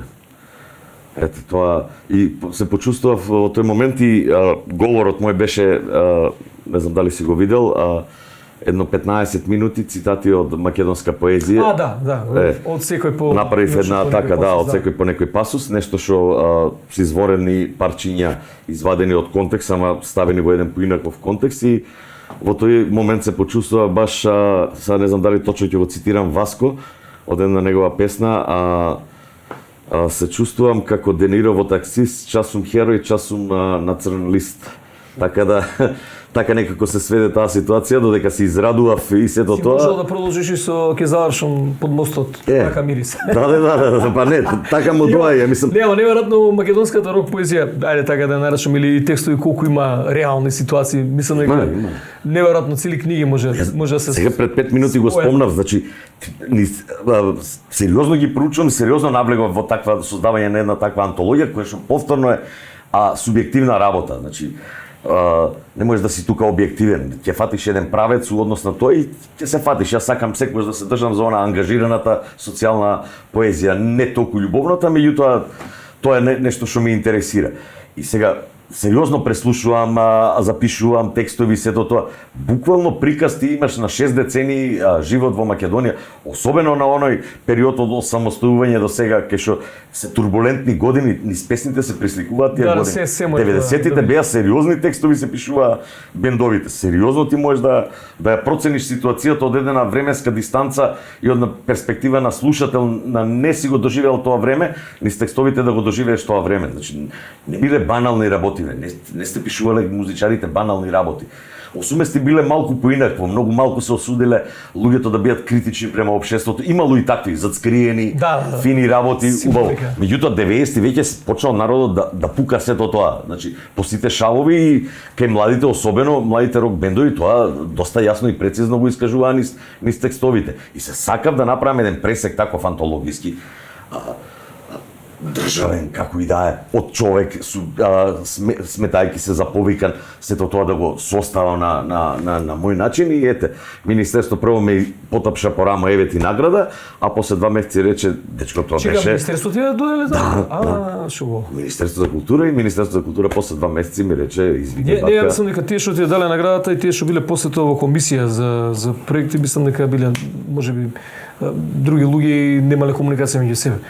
Како беше тоа? До нас еднаш дојде Ние имаме, не вака се отворено ќе кажам и тебе ќе ти кажам, само еднаш сме конкурирале со Супер Хикс. И тоа требаше да биде некој голем концерт со ЗЖМ и навистина чинеше многу и сакавме да го реализираме со некои нови аранжмани, нешто чудно оркестарски тоа да биде и не одбија нормално. И едноставно прашав, никош ниту сме претходно аплицирале, ниту ќе аплицираме повторно за било што. Едноставно прашавме зошто не одбиле преку еден друг трет и до мене дојде одговор од главните дека не препознале. Викам па тоа, колку треба да работиме, викам да не препознаат луѓе уште 25 направивме, не знам, така беше. 25 или 6 полни години имавме како бед. Не знам што да ви кажам, срам ми е. И тоа беше одговор. Значи, една од работите на кое што не знаеле луѓето едноставно. Она се бунам за повеќе работи, можда камоли па за многу често сум смат, не знам, флукс. Конфузен, можеби сум и конфузен кога се бунам, ама стварно има многу теми кои што мораш да реагираш, просто не можам да не реагирам. Јас сакам да живеам, не сум музичар, меѓутоа сакам да живеам од ова, ја не сакам да се занимавам со друга работа. Сакам музиката да пишувам, да издавам и сето тоа и од тоа да живеам. Очигледно, колку толку. А добро, трговија со музика, пак со музика, значи не сакам со друго нешто да било што, не сакам друго да работам, просто сакам ова да го работам и сметам дека сум повикан и тоа и сами отиде мислата, што сакав да кажам, да се надоврзам на не знам, да се вратиме, може ли на Корпус Деликти Рекордс да те прашам дали имаш во план некој... Ова во однос на Министерство за апликација, можете препознале, не те препознале, не, беше тоа, значи, муабетот е, има таму, се бунам, зашто се бунам? Едно од работите, никогаш досега во последните неколку години, барем колку што следам, немало луѓе од нашата фела во однос на тој, како се вика тоа, комисија која што одлучува. И многу често одлучуваат луѓе кои што се од музика формално правно, ама се класичари кои што во својата сфера. Во својата сфера. И они не ја познаваат нашата. Нешто препознаваат, нешто не препознаваат. Пеце неа спецификите на нашата фела, они си ги знаат нивните. И често кога ќе разговараш со нив, тие со прави во право се со однос на нивните аргументи, ама гледано од нивна гледна точка. Нели, они ќе ти искажат зашто национален интерес да биде отсвирен пијано рецитал на не знам некој познат ово и оне и ќе ти каже, не е битно. Ама викам, ако така гледаме на нештата, со гледа и мојата страна. Се ја да ти кажам со аргументи зашто рок н ролот заслужува да биде национално препознаен. Не знам дали во било каква комисија некогаш биле вклучени луѓе од рок н рол филата. Некои повеќето и не сакаат. Не знам, јас знам дека не биле во последните неколку години. Не биле луѓе кои што директно знаат, значи ако зборуваме, коментирав индиректно во однос на потребата во апликациите да напишеш кои бендови ќе ти свират на фестивалот една година, кои што ги случи една година од апликацијата. И како ние поддржуваме актуелната македонска сцена? Значи бендовите се формираат секој ден. И до година, еден месец пред твојот фестивал, ќе се појави некој бенд и ти не смееш да го викнеш да ти свири, затоа што во апликацијата си морал да наведеш бенд. Тој мораш да бараш промена. Ама тоа се глупости и тоа е повторно занимавање со административни работи непотребни. Небитно е за развојот на културата. Името на бендот да го наведеш сега. Значи, дозволи... они се држат до тие бирократски процедури кои што не се важни за самата вредност или за ефектот на така да може да те препознаат, може у таа комисија има некој што ќе те препознае, ама во случајот јас знам дека у комисијата имаше некој што го препознаваа моето дело, ама поради други причини пак не го поддржува, така да имаш и такви ситуации. Бил многу критичен, па можеби. И треба да биде, ја мислам дека критиката на нешта може да ги подобри само нештата, а не да ги... Она, знаеш, некоја девиза не зборува многу, знаеш, она го ти каже некој, не зборува многу, биди малце потивок, да не... Ова приказна, да, ми се случило и такви нешта, ама ова приказна е рок н рол приказна која што бара многу зборување и многу нешта да се искажат на начин на кој што функционираат реално, а не да си ги завиткуваме во хартија, во целофанчи, и да ги бутнеме ради реда. Не, тоа е тоа. Ако ситуација е ваква како што е, вие ја кажувате таква, ја таква ќе ја забележам. Не можам поинако да забележам.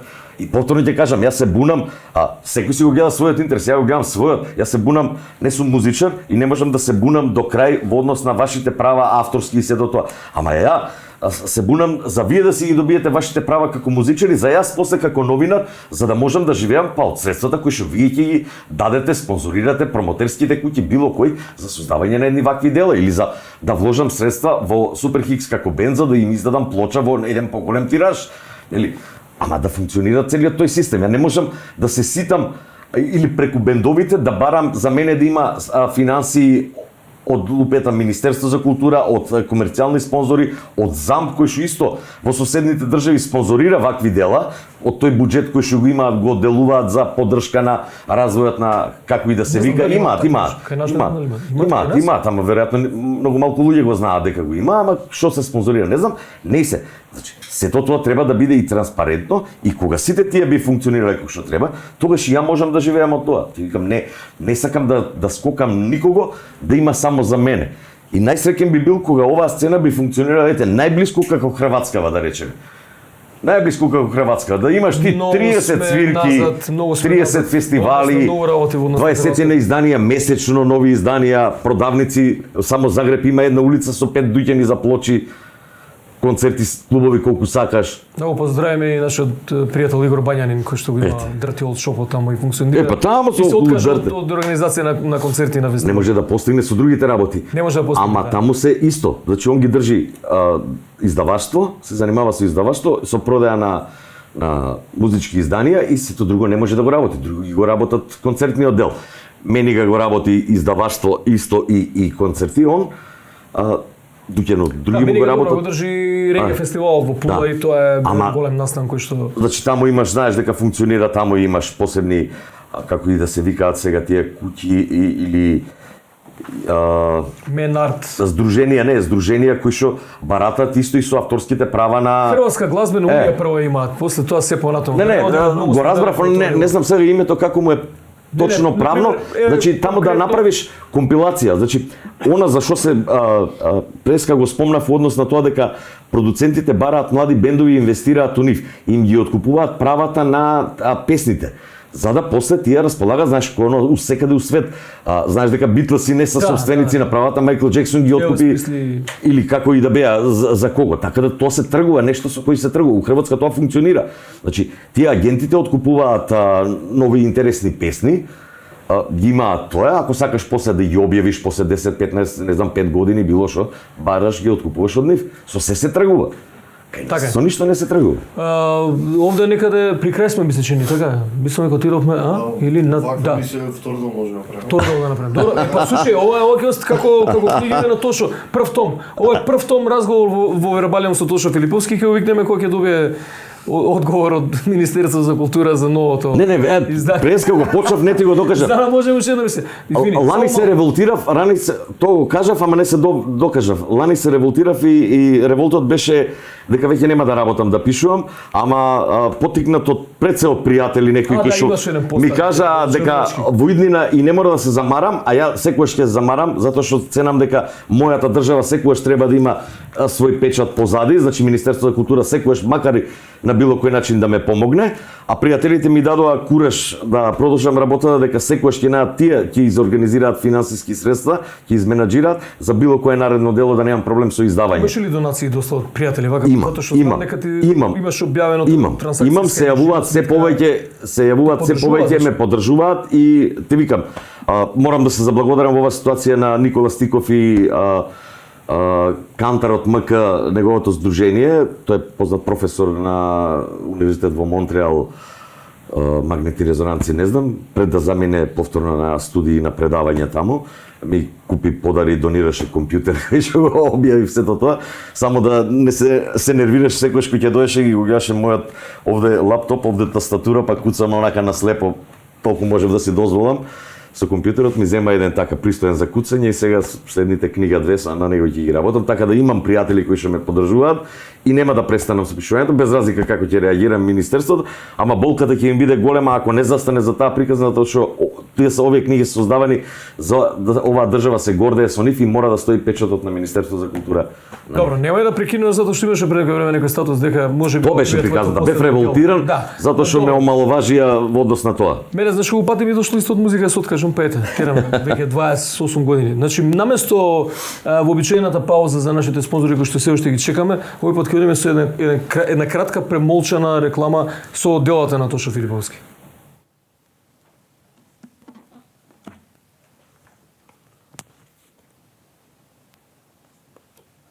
Како беше се ово така? Да.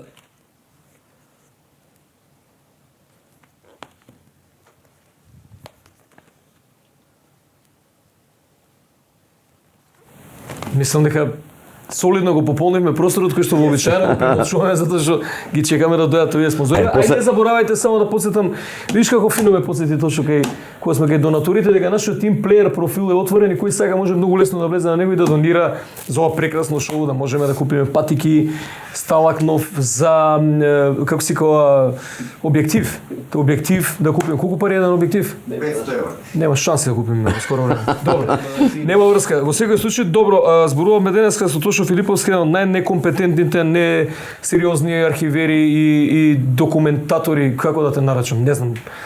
Мислам дека немаше навистина потреба да го немам човекот кој што па не само што ги издаде овие прекрасни неколку дела од кои што очекуваме продолжението, го беше организатор и на концерти. Ние еден од првите концерти кои што сме ги имали свирки се случува 96-та, 7-та, 8-та година кога Тошо организираше настани во тогаш Мања не беше во Флукс. Ти со некој друг свиреше. Оха 2, добро, тоа беа. Оха 2 свиреа на промоцијата на музичкото списание Град кое што го прави 98. Добро, ти го имаш и преку таквото, беше дел од тоа издание, беше плочите да не ги споменам, немаме време, ни треба уште 3 емисии за документот за панк и хардкор македонски и што се не.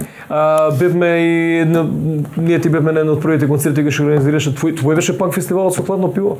Да, 97 јас го правам. 97 и таму настапувавме, тоа не беше така небутно малку. Ти кажав дека има многу убави снимки на касета, значи аудио од вашиот настап на Фетус фестивалот заедно со не знам со кого бевте, ама тука еден не знам дали они свиреа, ама еден джеминг направивте со Funky Tunes. со Смилен, со тоа е она PKCP.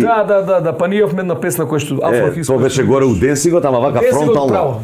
Така, таму и многу добро со тие аудио снимки. Ти имаш и видео снимки од тоа. Ти ги пушташе во емисијата твоја досие се викаше? Да. Досие и бевме гости со Пајак и тогаш Пајак немаше врска со се викаше Принцот Пајак Империја. Империја, да. Што имаше некои чудни песни. Или тогаш беше уште крв.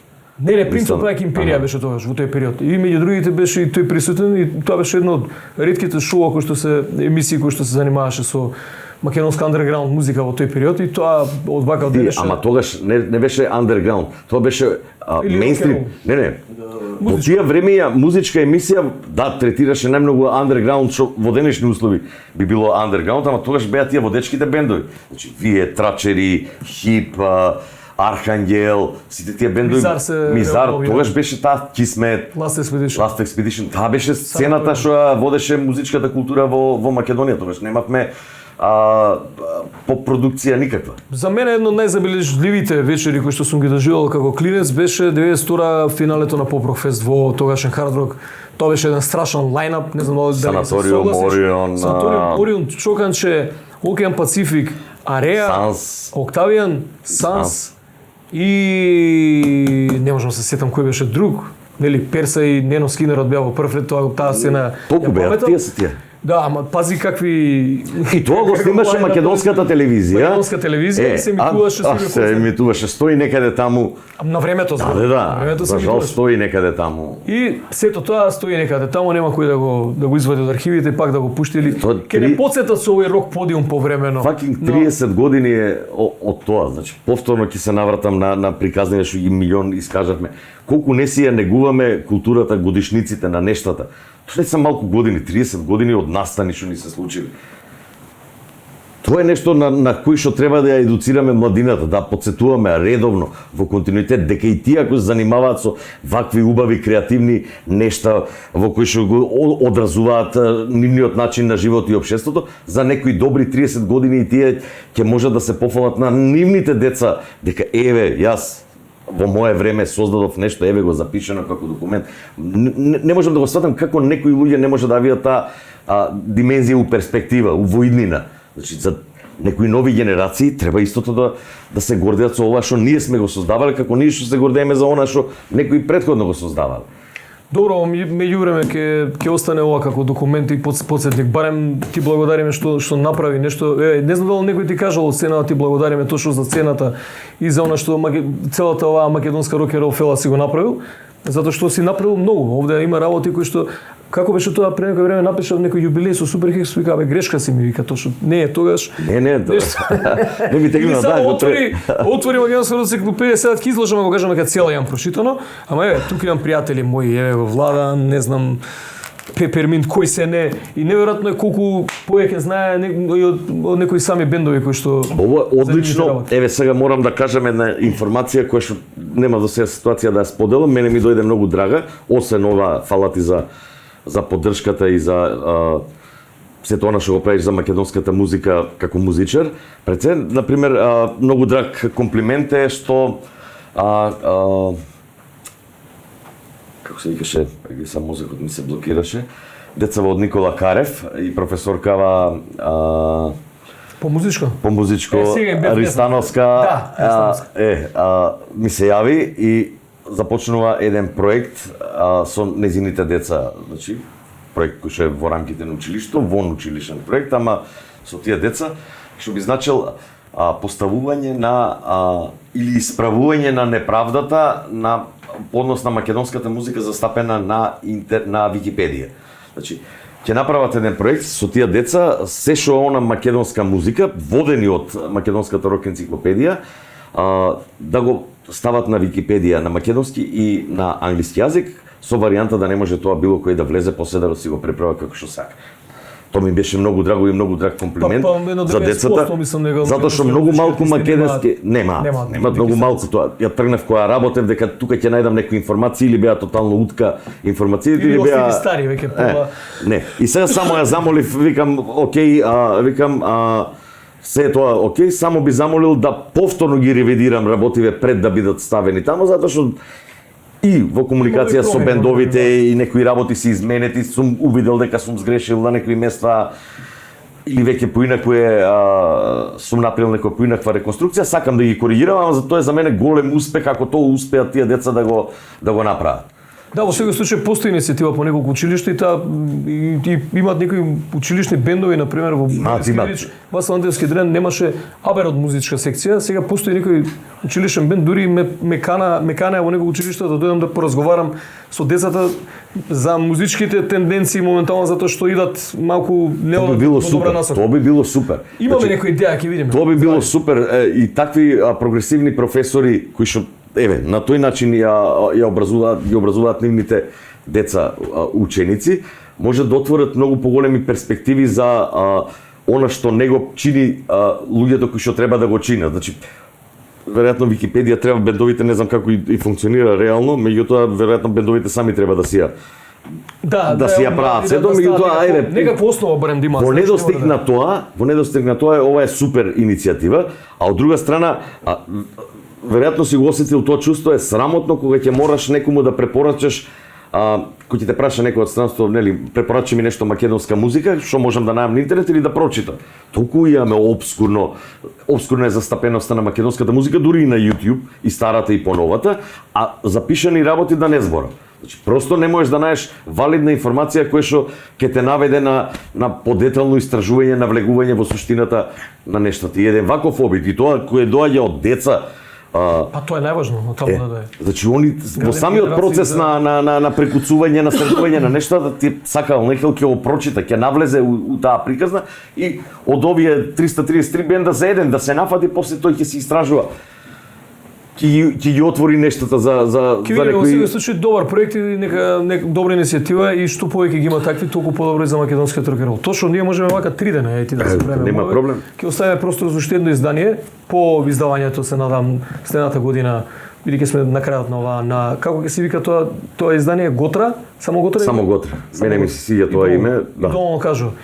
Ти благодарам за ја само да фала ти, ама сакам да искористам ситуацијава, пошто допревме една тема која што или еден проект кој што е врзан за сето ова што го зборуваме, сакам да го реализирам следната година, веројатно ќе биде и точен датумот, уште сега ќе го кажам 26 јули 2023 година и веројатно просторот ми е дефиниран Младинскиот културен центар, а тоа е оддавање една почит на она што се нарекува 6 децении македонски рок-н-рол.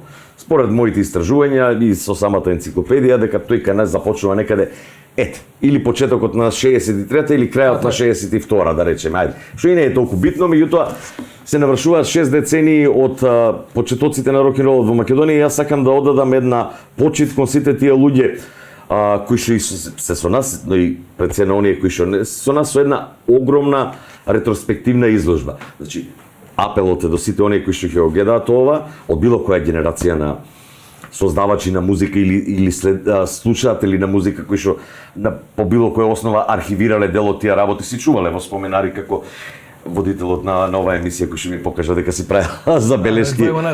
Ама тоа многу луѓе го правеле, така да такви нешта ми значат. Сакам да направам нешто што ќе го фрапира цел Балкан. Што би значило, ја таму ја најавив и со него аплицирав, и тоа веројатно нема да биде поддржано во Министерството за култура. Го наведов како 6 децении со 666 артефакти од македонската рок сцена, ама ја таму планирам 6000 да има, не 666, што би значило сите можни музички македонски изданија. Тоа е класиката, веќе имам околу 200 урамено плакати, постери, омоти на албуми, фотографии, меѓутоа сакам и лични материјали од бендовите. Значи, Пеце гитарата на кој што цел живот свири, за оваа прилика би било убаво да биде изложена, или она познатата со цвечињата на Владко Стефановски, инструменти, лични предмети, некои карактеристични, твојата капичка која што ја носиш долго време. Значи, веројатно ќе ме сватат во целава таа приказна и сето тоа лични документи од музичари, ама зборам за генерации од 60-тите до сега. Затоа е апелот, значи, знам доста луѓе, лично ќе им се обратам, меѓутоа вашите татковци, вашите роднини, доколку неам некоја комуникација, доколку вие знаете повеќе, имаат некои такви материјали, ќе ми значат. Ако не да бидат донирани за тој центар виртуелен се уште, меѓутоа еден ден ќе го направам и музеј. Барем за оваа конкретна ситуација би сакал целиот МКЦ да биде окупиран со артефакти. Било како што беше ова со настано со ПИН конференција, влегуваш на 3 места се случуваат концерти, овде да влегуваш во сите простории на МКЦ, да можеш да гледаш различни периоди од децении од создавањето на македонскиот рок-н-рол. Значи, Фросина би идело проекции на музички документации, спотови. Во една од просториите би се случувало, не знам, 60-ти, 70-ти, во друга 80-ти, 90-ти, 2000-ти. Луѓето да шетаат, значи изложба која би требало можеби ден, два, три, не е битно, меѓутоа да го прикажеме нешто што се уште на Балканот не е представено како комплетна сцена. Значи, да, имаше сега во Сараево отварање на еден музеј во изработка, го планираат за 2024-та голем екси рок музеј во Скендерија салата. Сега беше првата изложба со босанскиот рок 80-90 и тоа како најава, значи фино, сето тоа сработено. Србите правеа неколку изложби кои се однесуваат на одредени периоди од нивната музичка сцена, новиот бран и сето тоа, убаво сето тоа средено. Меѓутоа, еден ваков огромен проект кој што документира, односно става на увите на цела сцена од 6 децении функционирање со огромен број на артефакти, би било не е направено и не само што не е направено, него ќе биде одлична подложка да се покаже на сите оние неверници дека Македонија не заслужува да има еден Rock and Roll Hall of Fame наш. Ете, тоа ми е крајната цел. Срекно. Немам што да ти додам и ти благодарам што не беше гостин во ова издание на Вербалем. А ние ќе слушнеме некој македонски бенд, не знам кој, нека биде изненадување, па ќе бидат или Lufthansa или Хајка или Вселен Утика или Мајтиер или Zulu 34, па ќе видиме и поддржете на Nimplayer и субскрајбнете не, како се вели тоа сега со ново по ново. Субнете не, лајкнете не, шернете не и уживајте во ова последно издание со единствениот Тошо Филиповски. Поздрав, дечки.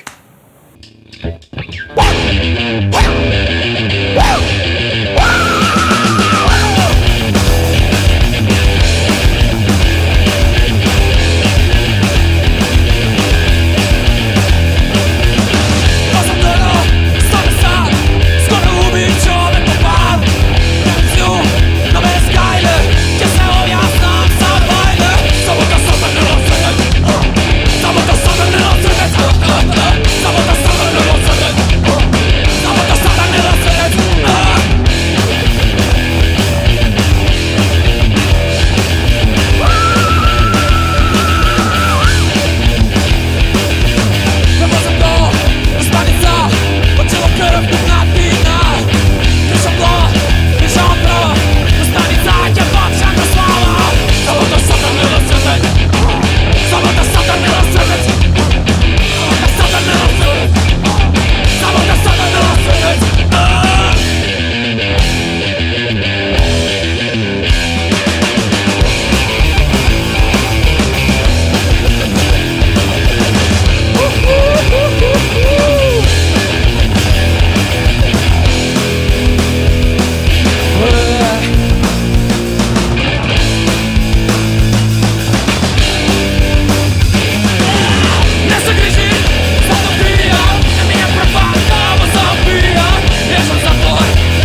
Па,